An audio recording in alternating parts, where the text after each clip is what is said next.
All right, hi y'all. I'm gonna give another little debriefing on the study that's referenced in Lab 24, the emotion regulation study. So you can write your method section on it.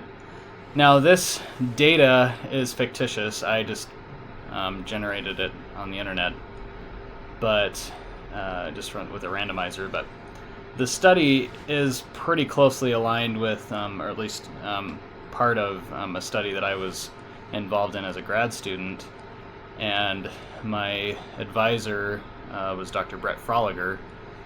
He is still at Medical University of South Carolina, studies smoking addiction and other addictions as well. Anyway, the sample sizes aren't accurate. The data is not accurate.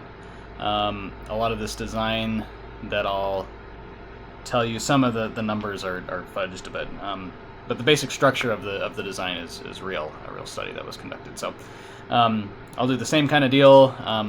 I'll just play myself this time since I was kind of really involved in this study, and yeah, I'll give you the info that you need for your method section. Okay. All right. So there were 22 controls, non-smokers, who participated in the study. We had 20 smokers, and then 19 smokers who also had major depressive disorder. Okay, so they had that comorbidity between those two. Okay, the mean age for the controls was 23.1. The mean age for the smokers was 32.2. And the mean age for the MDD smokers was about the same. It was 32.5, okay, years for all those. Okay, so there's the numbers that you'll need for that. So what the task actually looked like, participants were seated in a soundproof room. They performed the task on a computer, and they were shown pictures that would pop up on a screen. These were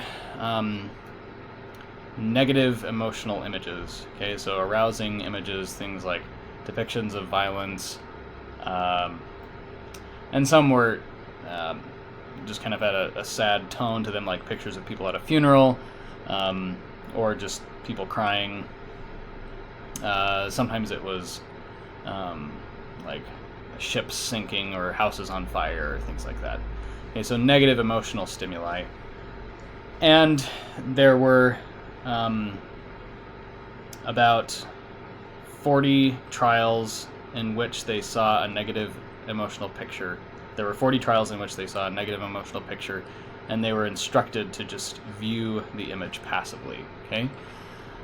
There were another 40 trials in which they viewed a negative emotional image, and instead they were instructed to regulate their emotional response. Okay, so you don't need to go into the details of what that was, but basically they were supposed to try to decrease their emotional response.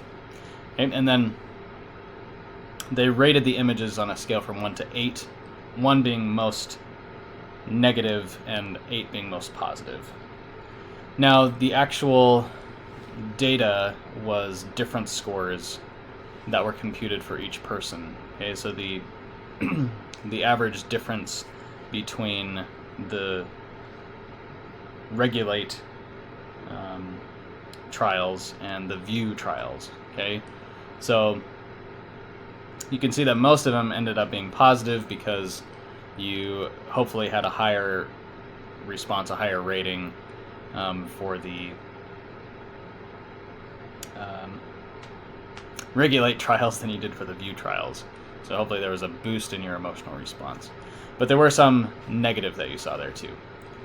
So sometimes it kind of backfired and there was a decrease. Okay. If you have a greater number than a greater positive number, then that's meant to reflect a greater ability to regulate your emotional response. Okay, greater emotion regulation capacity. Okay, the session in total lasted about an hour, and there was just one session where participants came into the lab. Okay, the task itself lasted about 30 minutes. Okay, so the rest of the hour was surveys and consent and things like that. Okay, that should be all the info that you'll need, and have fun.